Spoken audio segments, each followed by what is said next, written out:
여러분, 혹시 살아가면서 한 번쯤 이런 생각 해본 적 있으신가요? 저런 일은 드라마 속에서나 일어나는 거지. 내 인생에는 절대 없을 거야. 그런데 말이죠. 세상에 절대라는 건 정말 없더군요.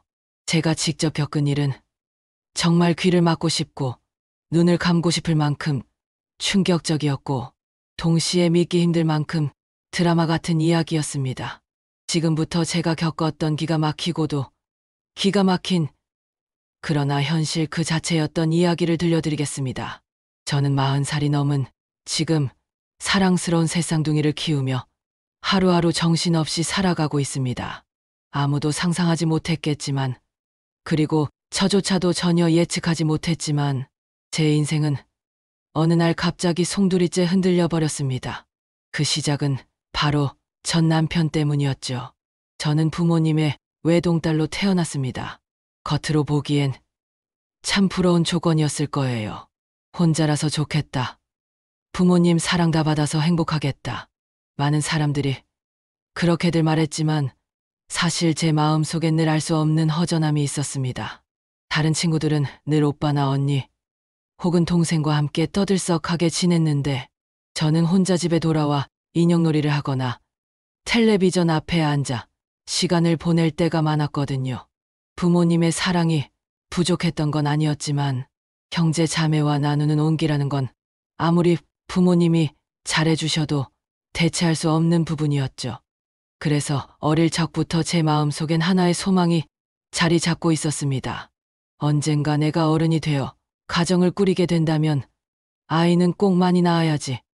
적어도 외로움은 느끼지 않도록 해줘야지. 그 생각만큼은 오랜 세월이 지나도 잊히지 않았습니다. 대학을 졸업하고 직장에 다니던 어느 날 제 인생의 방향을 바꾸게 될 사람을 만나게 됐습니다. 친구의 생일 모임에서였는데 그 자리에 처음 본 남자가 있었어요. 그가 제게 다가와 농담 반 진담 반으로 내뱉은 첫 마디는 지금도 또렷하게 기억납니다. 아니, 지민이한테 이런 예쁜 친구가 있는 줄 몰랐네. 야, 진작에 소개 좀 시켜주지. 그 말투와 태도는 제게 굉장히 가볍게 느껴졌습니다. 제가 이상형으로 꿈꿔왔던 사람은 묵묵히 든든한 믿음을 주는 사람이었는데 눈앞의 남자는 마치 배우처럼 잘 다듬어진 외모에 수다스럽고 장난스러운 분위기를 풍겼거든요. 첫인상만으로 본다면 절대 제 타입은 아니었죠. 그날 모임이 끝날 무렵 그는 끈질기게 제 번호를 물었습니다. 저는 정중히 거절했지만 혹시 모르잖아요. 나중에라도 연락할 수 있으니까요. 라며 집요하게 다가왔습니다. 그때만 해도 전 별다른 감정을 갖지 않았습니다. 오히려 왜 이렇게까지 집착하나 싶어 불편하기까지 했죠. 그런데 사람 인연이라는 게 참을 수 없는 겁니다. 며칠 지나지 않아 저는 병원 신세를 지게 됐습니다. 갑작스러운 장염으로 입원을 하게 된 건데 놀랍게도 그 사실을 어떻게 알았는지 그 남자가 제 병실 문을 열고 들어왔습니다. 두 손 가득 종류별로 챙겨온 죽을 들고 말이죠. 이건 달죽, 이건 전복죽, 이건 야채죽이에요. 하나도 남기지 말고 다 먹어야 해요. 매일 와서 확인할 거니까 각오하세요. 그 순간 제 마음 한 구석이 흔들리기 시작했습니다. 아픈 몸으로 누워있을 때 아무 조건 없이 곁을 지켜주는 사람이 있다는 건 생각보다 큰 위로였습니다. 게다가 그가 직접 끓였다는 따뜻한 죽을 한 숟가락 받아먹는 순간 이상하게도 눈물이 핑 돌았죠. 이 사람, 겉보기와는 달리 진심으로 나를 생각해주는 게 아닐까. 그렇게 조금씩, 아주 조금씩 마음이 열리기 시작했습니다. 병원에 있던 일주일 동안 그는 하루도 빠짐없이 병실을 찾아왔습니다. 퇴원하는 날, 저는 결국 그의 마음을 받아들이게 됐습니다. 그는 마치 세상을 다 얻은 사람처럼 환하게 웃으며 말했어요. 내가 평생 잘할게. 후회하지 않게 해줄게. 그 말이 그때는 그렇게도 믿음직스럽게 들렸습니다. 그 후 저희는 자연스럽게 결혼 이야기를 나누게 됐습니다. 서로에 대한 믿음이 쌓여갔고 미래에 대한 꿈도 구체적으로 그려갔습니다. 그 중에서도 가장 많이 나눈 대화는 바로 아이에 관한 이야기였습니다. 저는 어릴 적 외동으로 자라며 느꼈던 외로움을 털어놓으며 아이를 많이 낳고 싶다고 했습니다. 그도 크게 고개를 끄덕이며 말했죠. 좋지. 우리 집에선 늘 웃음소리가 끊이지 않게 하자. 축구팀을 만들 만큼은 아니더라도 아이들이 뛰어다니는 집이 얼마나 따뜻하겠어. 그때까지만 해도 모든 게 행복하게 흘러가는 줄 알았습니다. 제가 꿈꿔왔던 따뜻한 가정, 아이들과 함께하는 삶이 곧 제 손에 들어올 거라 믿어 의심치 않았습니다. 하지만 인생은 늘 예상치 못한 방향으로 흘러가더군요. 그때는 알지 못했습니다. 저를 기다리고 있던 건 웃음과 행복만이 아니라 눈물과 배신, 그리고 믿기 힘든 충격의 연속이었다는 사실을요. 결혼 이야기가 구체적으로 오가던 시기, 저희는 양가 부모님께 인사를 드리기로 했습니다. 시댁에 처음 인사를 가던 날, 저는 마음속이 얼마나 두근거렸는지 모릅니다. 괜히 긴장해서 손에 땀이 차고 혹시라도 싫은 인상을 남기면 어쩌나 걱정했죠. 그런데 놀랍게도 시어머니는 두 팔 벌려 절 안아주며 반갑게 맞이해 주셨습니다. 아이고, 우리 집에 이렇게 예쁜 아가씨가 들어오다니 정말 고맙네. 그 말 한마디에 긴장이 스르르 풀리더군요. 시아버지도 시누이도 따뜻한 미소로 맞아주며 식탁에 함께 앉았는데 그날 상다리가 휘어질 정도로 음식이 차려져 있었습니다. 작은 백반집을 운영한다는 시어머니의 솜씨는 정말 대단했어요. 한 입 먹을 때마다 감탄이 절로 나왔고 시부모님은 흐뭇하게 절 바라보며 말씀하셨습니다. 복스럽게 잘 먹네. 그래야 보람이 있지. 그 순간 저는 이 집에서라면 잘 지낼 수 있겠다는 생각을 했습니다. 물론 제 부모님은 처음에 남편을 탐탁지 않게 보셨습니다. 겉모습이 너무 가벼워 보였고 성격도 활달하다 못해 산만해 보였거든요. 하지만 부모님의 가게에서 함께 밥을 먹던 어느 날 남편은 말없이 앞치마를 두르고 손님들을 돕기 시작했습니다. 누가 시킨 것도 아니었는데 접시를 나르고 주문을 받고 때마침 사고가 낮아 침착하게 응급처치를 하기도 했죠. 그 모습을 본 부모님은 남편에 대한 마음을 달리하게 됐습니다. 사람은 것만 보고 판단하면 안 되는구나. 내가 잘 보았다. 그날 부모님은 결혼을 허락해 주셨고 저는 안도감에 눈물이 핑 돌았습니다. 결혼식 준비는 분주했지만 마음만은 행복으로 가득했습니다. 시어머니는 늘 저를 자랑스러워 하셨습니다. 가게에 손님이 오면 이 아가씨가 우리 며느리야. 참하죠. 하며 자랑을 늘어놓곤 하셨습니다. 조금은 민망했지만 그만큼 예뻐해 주시는 마음이 느껴져 감사했죠. 그리고 시댁 식구들과 함께 김장을 담글 때면 시어머니는 꼭 양념이 잘 밴 김치를 제 입에 넣어주곤 했습니다.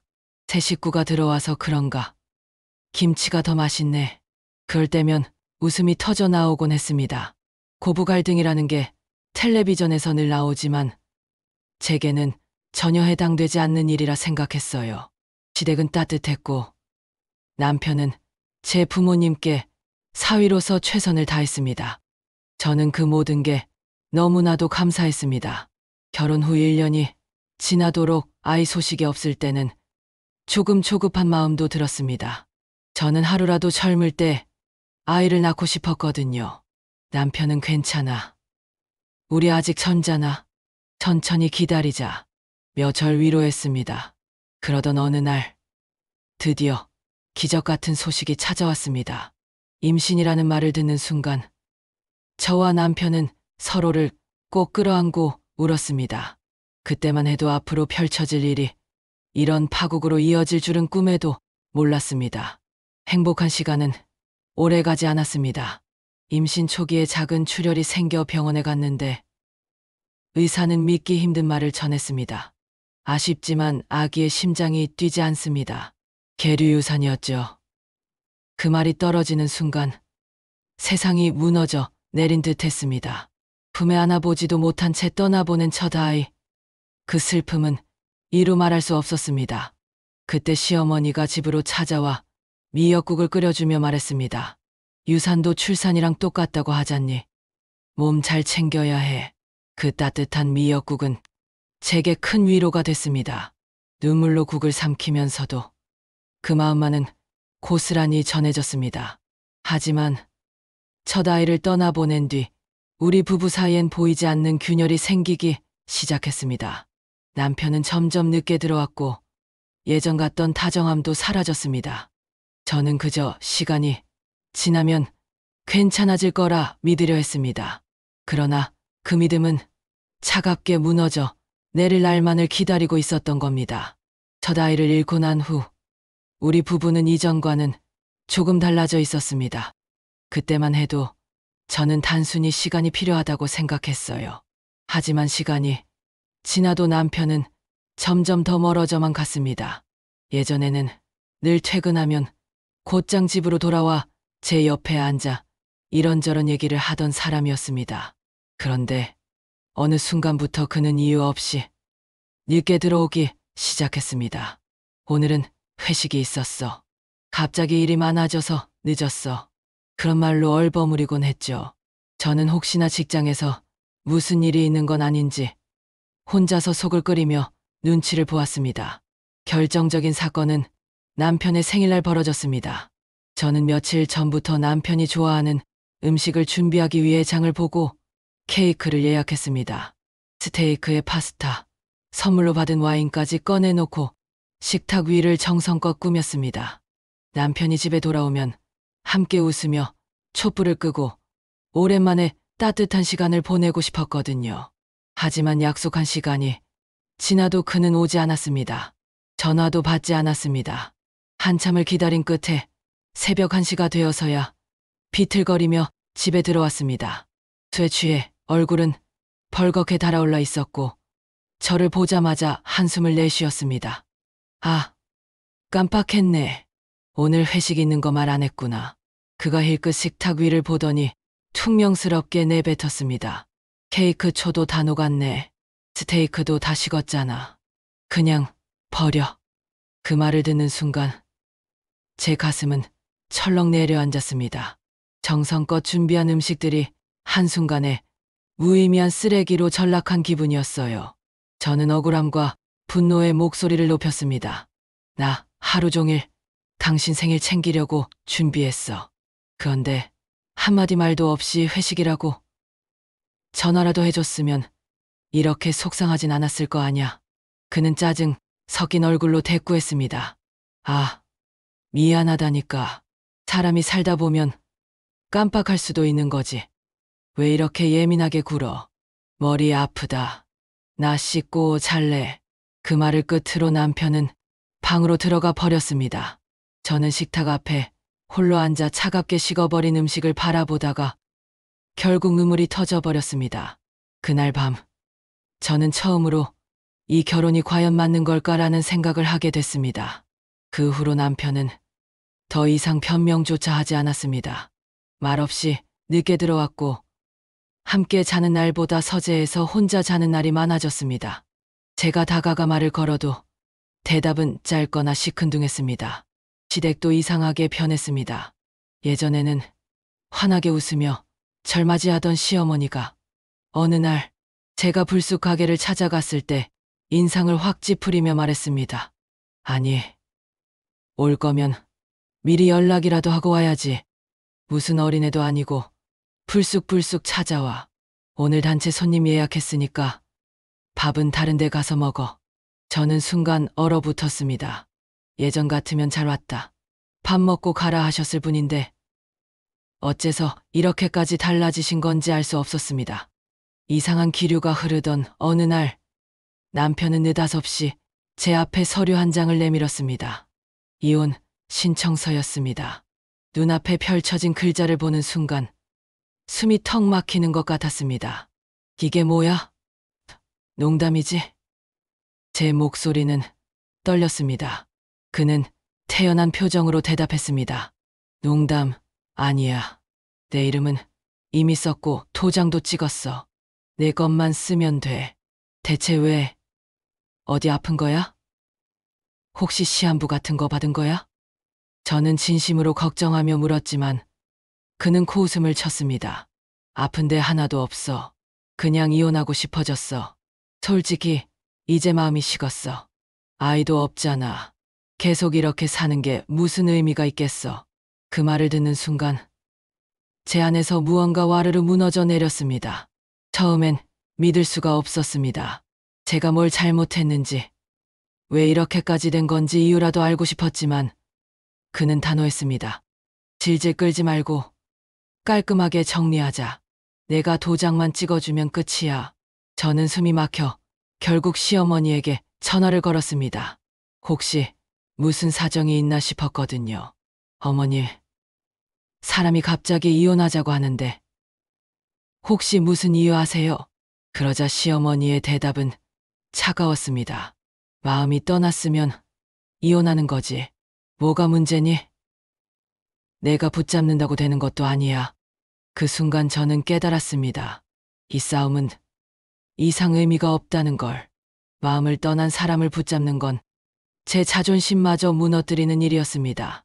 결국 저는 남편이 원하는 대로 도장을 찍고 말았습니다. 아이를 많이 낳아 따뜻한 가정을 꾸리겠다는 제 꿈은 결혼한 지 겨우 3년 만에 산산조각 나버렸습니다. 이혼 서류에 도장을 찍고 집으로 돌아온 날, 저는 한동안 멍하니 앉아 있었습니다. 결혼이라는 이름으로 꾸려온 시간이 겨우 몇 년 만에 이렇게 무너져 버리다니 믿기지가 않았습니다. 저는 결국 회사를 그만두고 부모님 집으로 돌아왔습니다. 이혼했다는 꼬리표가 너무 무겁게 느껴졌고 부모님을 뵐 면목도 없어 고개를 들기 힘들었습니다. 그런데 부모님은 아무 말씀도 하지 않고 저를 꼭 끌어안아 주셨습니다. 잘했다. 억지로 붙잡느라 더 상처받지 않은 게 다행이다. 그 따뜻한 말에 저는 한참을 울었습니다. 부모님의 가게를 도우며 지내던 어느 날 몸에 이상한 변화가 나타났습니다. 늘 좋아하던 장어 굽는 냄새가 유난히 역겹게 느껴졌습니다. 코를 틀어막고 구역질을 하기도 했고 서빙을 하다 갑자기 어지럼증이 몰려와 벽에 기대 서 있어야 할 때도 있었습니다. 부모님은 걱정스럽게 물으셨습니다. 너 어디 아픈 거 아니야? 너무 무리하는 거 아냐? 힘들면 집에서 쉬어라. 처음엔 단순한 감기 몸살쯤으로 생각했습니다. 하지만 약을 먹어도 나아지지 않았고 오히려 졸음과 피곤함은 더 심해졌습니다. 그때 문득 스친 생각이 있었습니다. 설마 아닐 거야. 아닐 거라고. 저는 급히 약국에 가서 임신 테스트기를 사왔습니다. 그리고 떨리는 마음으로 결과를 확인했을 때 제 눈앞에는 선명한 두 줄이 나타났습니다. 나 임신한 거야? 순간 손이 덜덜 떨렸습니다. 저는 곧장 어머니께 전화를 걸었습니다. 엄마, 나 임신했대. 테스트기에 두 줄이 나왔어. 수화기 너머에서 어머니는 놀란 목소리로 되물으셨습니다. 뭐라고? 잘못 본 거 아니지? 아니야. 선명하게 두 줄이야.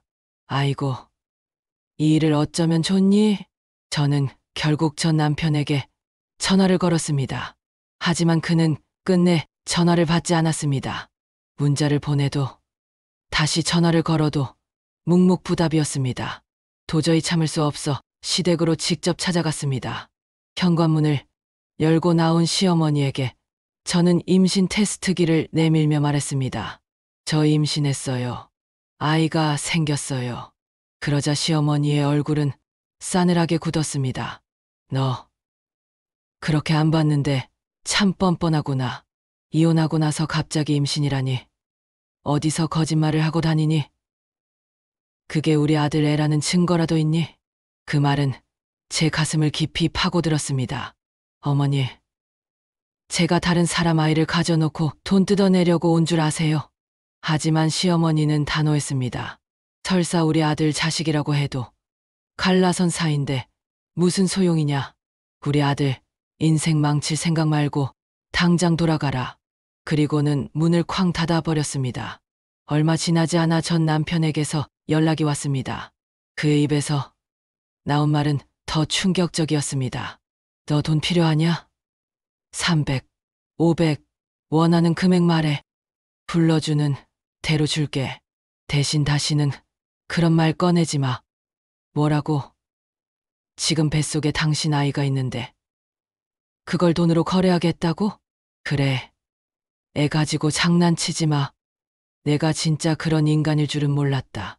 그 순간 저는 분노에 치를 떨었습니다. 어떻게 자기 자식을 두고 그런 소리를 할 수가 있어. 사람이 맞긴 하니 결국 저는 혼자 산부인과를 찾아갔습니다. 마음을 단단히 먹고 아이를 지우겠다고 생각했죠. 하지만 병원에서는 단호한 대답이 돌아왔습니다. 저희 병원은 그런 수술은 하지 않습니다. 요즘은 수술해주는 곳 찾기 어렵습니다. 망설이던 저는 초음파라도 보자고 했습니다. 아이가 제대로 자리 잡았는지 궁금했거든요. 그런데 초음파 화면을 들여다보던 의사의 표정이 이상하게 변했습니다. 선생님, 뭐가 잘못된 건가요? 아니에요. 잘못된 건 아니고요. 지금 보이는 아기집이 하나가 아닙니다. 하나가 아니라니. 그럼 쌍둥이예요? 네, 맞습니다. 2개의 아기집이 보여요. 쌍둥이입니다. 진심으로 축하드립니다. 그 말을 듣는 순간 머릿속이 하얘졌습니다. 쌍둥이라니 평생 제게 일어날 거라 상상도 못했던 일이었습니다. 순간적으로 눈물이 왈칵 쏟아졌습니다. 그 자리에서 저는 마음을 바꿨습니다. 이 아이들을 지우면 나는 평생 죄책감 속에서 살 거야. 어떤 일이 있어도 이 아이들만은 지켜야 한다. 쌍둥이라는 말을 들은 날 집으로 돌아와 한참을 멍하니 앉아 있었습니다. 기쁨과 두려움이 동시에 밀려왔습니다. 내가 과연 2아이를 혼자 키울 수 있을까? 하지만 지우면 평생 죄책감에 시달리겠지. 무슨 일이 있어도 이 아이들은 지켜야 해. 그 결심이 머릿속에 굳게 자리 잡았습니다. 부모님께 사실을 털어놓았을 때 어머니는 한동안 말을 잇지 못했습니다. 엄마, 나 임신했어. 그것도 쌍둥이야. 그 말에 아버지는 조용히 눈물을 흘리셨고 어머니는 제 뱃속을 어루만지며 연신 같은 말만 반복하셨습니다. 어떡하면 좋니? 어떡하면 좋니? 그 모습에 제 눈물도 쏟아졌지만 결국 부모님은 이렇게 말씀해 주셨습니다. 힘들겠지만 우리가 도와줄게. 절대로 포기하지 마라. 아이들은 하늘이 준 선물이야. 그 말이 제겐 큰 힘이 되었습니다. 그 후로 저는 쌍둥이를 지키겠다는 결심으로 하루하루를 버텼습니다. 몸은 힘들었지만 마음만큼은 단단해졌습니다. 그런데 어느 날 우연히 휴대폰을 보다가 저는 믿을 수 없는 장면을 마주하게 됐습니다. 전 남편의 소셜 계정에 올라온 사진 한 장이었습니다. 순백의 웨딩드레스를 입은 여자와 함께 찍은 사진이었죠. 밑에는 짧은 문구가 적혀 있었습니다. 행복하게 살겠습니다. 뭐라고? 이혼한 지 고작 3달 만에 결혼. 순간 손이 덜덜 떨렸습니다. 그제야 모든 게 이해됐습니다. 갑작스러운 변심, 냉정해진 태도, 시댁의 돌변 전부 다른 여자가 있었기 때문이었습니다. 배신감과 분노가 치밀어 올랐습니다. 내 인생을 이렇게 짓밟아 놓고 저 인간은 새 여자와 웃으며 결혼을 한다고? 이대로 두면 안 돼. 반드시 대가를 치르게 해야 해. 저는 결국 심부름 센터를 찾아갔습니다. 내가 이런 곳까지 오게 될 줄은 꿈에도 몰랐지만 더는 참을 수 없었습니다. 며칠 뒤 담당 직원에게 전화가 걸려왔습니다. 고객님, 확인해봤습니다. 예식장 예약 다 끝났고 드레스 투어도 다녔습니다. 꽤 오래 만난 사이로 보입니다. 이번 주 토요일에 여자 쪽 부모님과 식사를 한다는 일정까지 확인됐습니다. 그 말을 듣는 순간 제의가 갈렸습니다. 좋습니다. 그 자리에 제가 직접 가겠습니다. 주소 알려주세요. 토요일 저녁 저는 식당 앞에 서 있었습니다. 심장이 두근거려 숨쉬기도 힘들었지만 문득 뱃속 아이들을 떠올리며 마음을 다잡았습니다. 이 아이들에게 부끄럽지 않게 오늘은 반드시 내 할 말을 하고 오자. 직원의 안내를 받아 전 남편과 그 여자, 그리고 여자 쪽 부모님이 있는 방 앞에 섰습니다. 손잡이가 차갑게 느껴졌습니다. 저는 망설임 없이 문을 열었습니다. 순간 방 안은 정적에 휩싸였습니다. 모두의 시선이 제게 쏠렸고 전 남편의 얼굴은 순식간에 창백하게 질려버렸습니다. 너 내가 여기 왜 있어? 그가 더듬거리며 말을 잇는 동안 저는 단호하게 입을 열었습니다. 저는 이 사람의 전 아내입니다. 그리고 제 뱃속에는 이 사람의 아이가 있습니다. 그것도 쌍둥이요.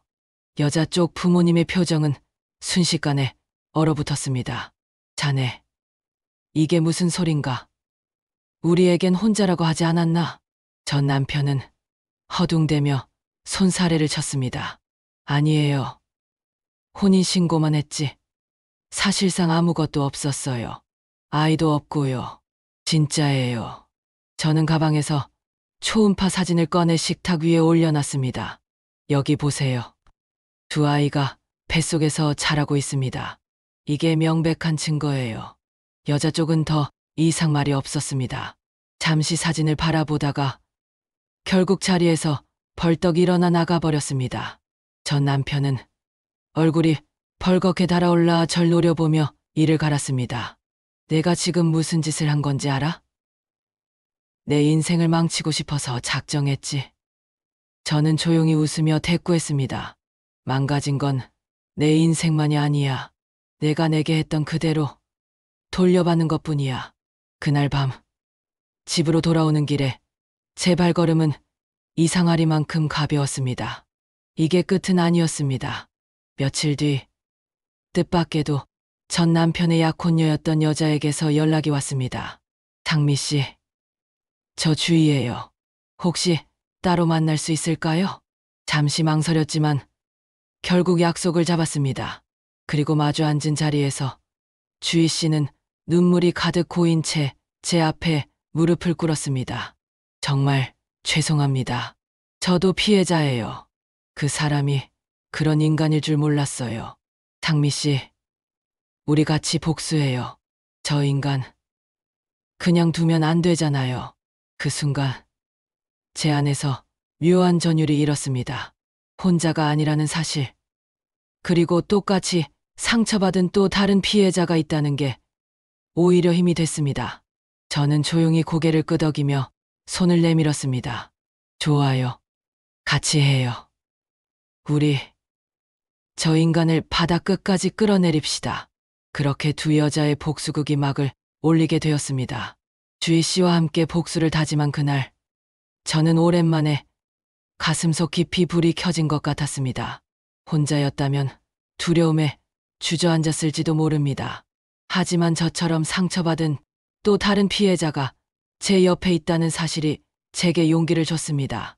우리는 만나자마자 구체적인 이야기를 나누기 시작했습니다.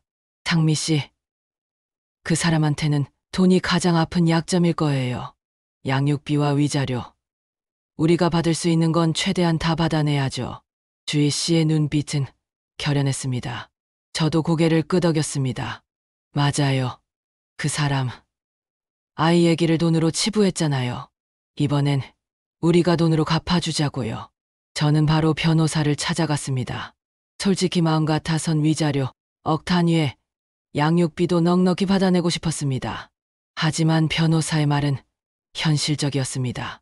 다자녀라면 인당 100만 원 정도까지 나올 수도 있지만 현실적으로는 쉽지 않습니다.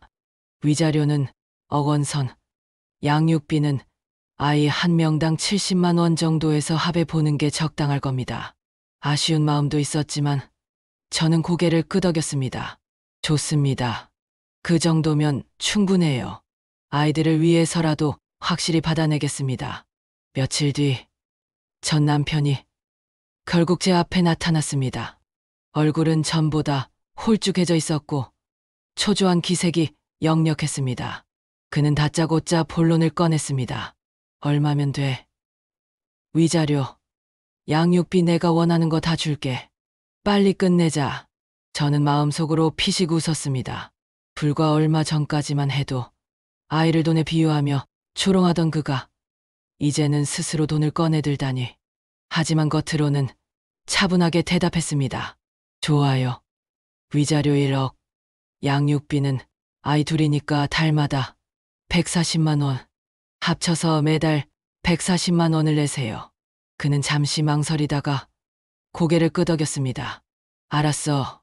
다 줄게. 더 필요한 건 없어? 없어요. 대신 한 번이라도 돈을 제때 안 보내면 법적으로 끝까지 가겠습니다. 그리고 우리 사이 다시는 만나지 말아요. 그는 그제야 안도한 듯 긴 숨을 내쉬며 서류에 도장을 찍었습니다. 저는 차가운 눈빛으로 그 모습을 지켜봤습니다. 내가 무너지는 순간을 난 두 눈으로 똑똑히 확인하고 있어. 모든 절차가 끝난 뒤 저는 주희 씨에게 연락을 했습니다. 합의 끝났어요. 위자료도 양육비도 받아내기로 했습니다. 그녀는 환하게 웃으며 말했습니다. 잘했어요. 상미 씨. 그 사람 이제 제대로 발목 잡혔네요. 앞으로 꼼짝 못할 거예요. 우리는 그날 저녁 조용히 만나 서로의 얼굴을 보며 웃었습니다. 그동안 눈물과 분노로 얼룩졌던 시간이 잠시나마 위로받는 순간이었습니다. 주희 씨는 가방에서 하얀 봉투를 꺼내 제게 건넸습니다. 이건 제 마음이에요. 받아주세요. 봉투 안에는 현금 2천만 원이 들어 있었습니다. 저는 놀라서 고개를 저었습니다. 이게 뭐예요? 전 받아야 할 이유가 없어요. 하지만 주희 씨는 진지하게 말했습니다. 저도 피해자지만 어쨌든 그 인간과 결혼 준비를 한 건 사실이에요. 소송을 당해도 할 말 없는 입장이죠. 그러니까 그냥 받아주세요. 상미 씨가 아이들 키우는데 조금이라도 보탬이 되길 바라는 마음이에요. 그 말에 저는 결국 눈물이 고여 봉투를 받아들었습니다. 고마워요. 주희 씨, 정말 고마워요. 그녀는 미소를 지으며 자리에서 일어났습니다. 아이들 건강하게 낳고 꼭 행복하세요. 저는 멀리서나마 응원할게요. 그날 밤 집으로 돌아오는 길에 저는 문득 생각했습니다. 세상엔 나쁜 사람도 많지만 이렇게 선한 사람도 있구나. 나도 아이들을 반드시 바르게 키워야겠다. 하지만 이 모든 것이 끝난 줄 알았던 순간 또 다른 파장이 찾아왔습니다. 어느 늦은 밤 대문을 두드리는 소리가 요란하게 울렸습니다. 밖에 나가보니 무릎을 꿇은 전 남편이 있었습니다. 한 번만 도와줘. 주희가 날 버렸어. 나 다시는 그런 짓 안 할게. 제발 도와줘. 저는 차갑게 웃었습니다. 내가 한 말 기억 안 나? 아이를 팔아먹는다던 내 입에서 나온 말. 난 죽을 때까지 못 잊어. 이제 와서 무슨 도움을 바라? 다시는 내 눈앞에 나타나지 마. 경찰에 신고하겠다고 하자. 그는 황급히 도망쳤습니다. 그 뒷모습을 바라보며 저는 씁쓸하게 중얼거렸습니다. 인과응보, 결국 내가 뿌린 씨앗을 내가 거둔 거야. 전 남편은 한 번 무너진 뒤에도 끝내 추악한 본성을 버리지 못했습니다. 주희 씨가 결혼을 깨고 떠난 뒤에도 그는 끊임없이 그녀를 쫓아다니며 집 앞에서 기다리고 전화를 수십 통씩 걸어대며 집요하게 매달렸습니다. 결국 주희 씨는 그를 스토커로 신고했습니다. 그 소식을 들었을 때 저는 놀라지도 않았습니다. 역시 그 인간은 변하지 않는구나. 마음 한편으로는 씁쓸했지만 동시에 묘한 해방감이 들었습니다. 이제 그 사람의 끝은 뻔했습니다. 실제로 전 남편은 스토킹 혐의로 조사를 받았고 주희 씨는 정신적 피해 보상까지 청구했습니다. 한때 잘 나가던 직장도 잃게 되었고 양육비와 위자료로 매달 큰돈을 내야 하는 그는 순식간에 딘털터리가 되어버렸습니다. 주변에서는 젊고 잘 나가던 사람이 어떻게 저렇게 망가졌나 수군거렸지만 저는 그게 당연한 결과라고 생각했습니다. 자신이 뿌린 씨앗은 결국 자신이 거두는 법이니까요. 그동안 저도 힘든 시간을 견뎌야 했습니다. 임신 후반부에 접어들면서 몸은 점점 무거워졌고 혼자라는 현실이 크게 다가왔습니다. 하지만 부모님이 곁에 있었습니다. 어머니는 매일 제 손을 꼭 잡아주며 말했습니다. 힘들어도 참고 버텨라. 곧 아가들이 나오면 너도 다시 웃을 수 있을 거다. 아버지는 말없이 뒷모습으로 힘을 보여주셨습니다. 가게에서 무거운 짐을 대신 들고 제가 조금이라도 편히 쉴 수 있도록 묵묵히 도와주셨습니다. 그리고 마침내 기다리던 순간이 찾아왔습니다. 진통이 시작된 날, 저는 온몸이 부서지는 듯한 고통 속에서 필사적으로 버텼습니다. 제발, 무사히 나와라. 엄마가 기다리고 있어. 그리고 마침내 두 아이의 울음소리가 병실 가득 울려 퍼졌습니다. 어머니, 축하드립니다. 건강한 쌍둥이예요. 그 순간, 제 눈에서는 눈물이 멈추지 않았습니다. 힘겨웠던 모든 시간들이 단숨에 보상받는 기분이었죠. 저는 아이들을 품에 안고 속삭였습니다. 고마워. 와줘서 고마워. 이제 엄마랑 같이 행복하자. 아이들을 키우는 건 쉽지 않았습니다. 밤마다 번갈아 울어대는 아이들 때문에 잠을 잘 수 없었고 젖병을 쥔 손이 부르트도록 군유를 타야 했습니다. 하지만 힘든 순간마다 저는 아이들의 작은 손가락을 꼭 잡으며 다짐했습니다. 너희만 있으면 난 괜찮아. 절대 외롭지 않아. 시간이 흘러 쌍둥이들은 점점 자라났습니다. 부모님도 손주들을 보며 웃음을 되찾으셨고 저 역시 아이들의 웃음소리에 힘을 얻었습니다. 비록 아빠는 곁에 없었지만 우리는 더없이 따뜻한 가족이었습니다. 가끔 전 남편 쪽에서 연락이 오기도 했습니다. 아이들 건강하냐? 내가 미역국이라도 끓여주고 싶다. 그런 메시지를 받을 때마다 역겨움이 치밀었습니다. 아무렇지 않은 척 손주를 챙기는 시어머니의 말투는 더 이상 저를 흔들 수 없었습니다. 저는 그 모든 연락을 단호하게 차단했습니다. 나중에 들은 이야기지만 전 남편은 끝내 재기하지 못했다고 합니다. 돈도, 사랑도, 명예도 모두 잃어버린 채 하루하루를 버티며 살고 있다더군요. 그 소식을 들었을 때 제 마음은 의외로 담담했습니다. 이제는 그 사람의 이름만 들어도 치가 떨리던 시절은 지나갔으니까요. 저는 제 인생에서 더는 그를 언급할 필요조차 느끼지 않았습니다. 아이들이 태어난 뒤 제 삶은 다시 빛을 찾았습니다. 물론 힘든 날도 많았지만 두 아이가 웃으며 제 이름을 부르는 순간 모든 고통이 눈 녹듯 사라졌습니다. 저는 깨달았습니다. 내가 진짜로 원하던 건 완벽한 남편도 화려한 가정도 아니었어.